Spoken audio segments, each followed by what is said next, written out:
heureuse d'être avec toi ce matin. Très heureuse aussi. Oui. Est-ce qu'on est rendu à la prochaine question? Je suis tellement énervée. Attendez. Pour toi, qu'est-ce qu'est la persévérance scolaire?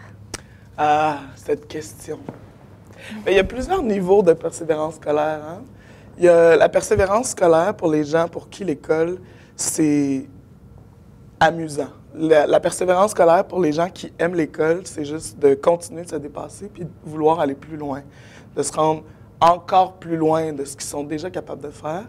Puis il y a la persévérance scolaire pour les gens pour qui c'est difficile l'école.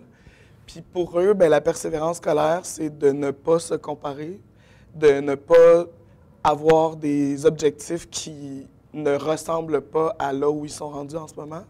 Puis c'est de persévérer d'eux-mêmes à eux-mêmes, d'aller plus loin par rapport à ce qu'eux ont déjà fait, puis de ne pas être en mode « je suis le moins bon », mais c'est pas une question d'être le moins bon ou le meilleur, c'est une question de moi, par rapport à moi, est-ce que je suis encore en train de m'améliorer? Puis ça, c'est excessivement difficile parce que imagine un monde où ta moyenne, c'est 50 puis que tu le sais que tu es en échec.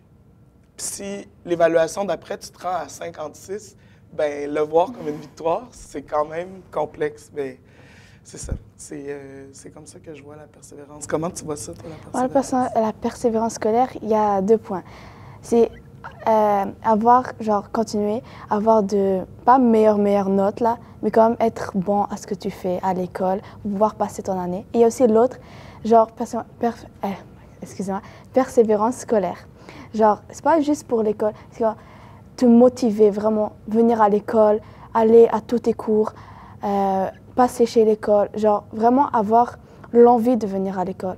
Pas juste l'envie d'avoir des bonnes notes, l'envie de venir côtoyer les gens, tes professeurs, tes camarades de classe.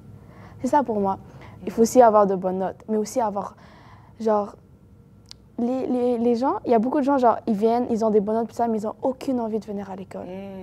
Et c'est pour ça que genre, leurs moyennes descendent parce qu'ils n'ont pas l'envie d'étudier, ils n'ont pas l'envie de faire leurs devoirs, mais ils ont vraiment une bonne intelligence. Ça, c'est pour moi. Fait que c'est comme s'il y avait une différence entre avoir les notes puis avoir envie d'apprendre, en fait. C'est ça. C'est vraiment... Moi, j'accorde une plus grande importance à l'envie d'apprendre qu'aux résultats en tant que chiffre, C'est parce que ça suit, là. C'est toute notre vie, il faut qu'on ait envie d'apprendre. Sinon, qu'est-ce qui nous reste? Avoir des bonnes notes et tout ça, tu peux toujours, toute ta vie, tu peux essayer de t'améliorer pour avoir, genre, être pas plus intelligent, genre, intellectuellement, mais, genre, avec les gens, tu peux savoir comment évoluer et tout ça, mais l'envie, peu de gens l'ont vraiment. Il faut apprendre à l'avoir, à savoir comment s'amuser, genre à l'école, mais pas vraiment en faisant des choses mauvaises, là. Parce que ça, Dieu sait que ça existe. Et en plus, comme il y a des cours qui sont amusants, tu viens pas juste à l'école apprendre, là, genre juste apprendre comment, genre l'histoire, les maths, ça. Il y a des professeurs, ils font des activités pour rendre ça plus amusant. C'est ce que j'aime le plus. Oui, assurément. Puis aussi, j'ai envie de savoir qu'est-ce que tu en penses. Est-ce que tu vois une différence entre les résultats scolaires puis l'intelligence tout court? Est-ce que les deux vont nécessairement ensemble ou est-ce qu'on peut les séparer? Non, pas de vrai, moi, ça les sépare, pas de vrai. Entre les notes de l'école et comment toi, tu es vraiment intelligent, ça va pas ensemble. Les notes de l'école, ça évalue ta mémoire. Est-ce que tu comprends ou non? Mais ton intelligence, ça va vraiment loin, plus loin. Tu peux être vraiment intelligent, avoir un qui surdoué et tout ça, mais avoir de mauvaises notes à l'école.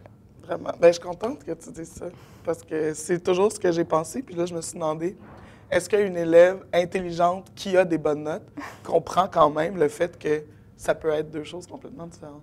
C'est malade. Je suis tellement contente.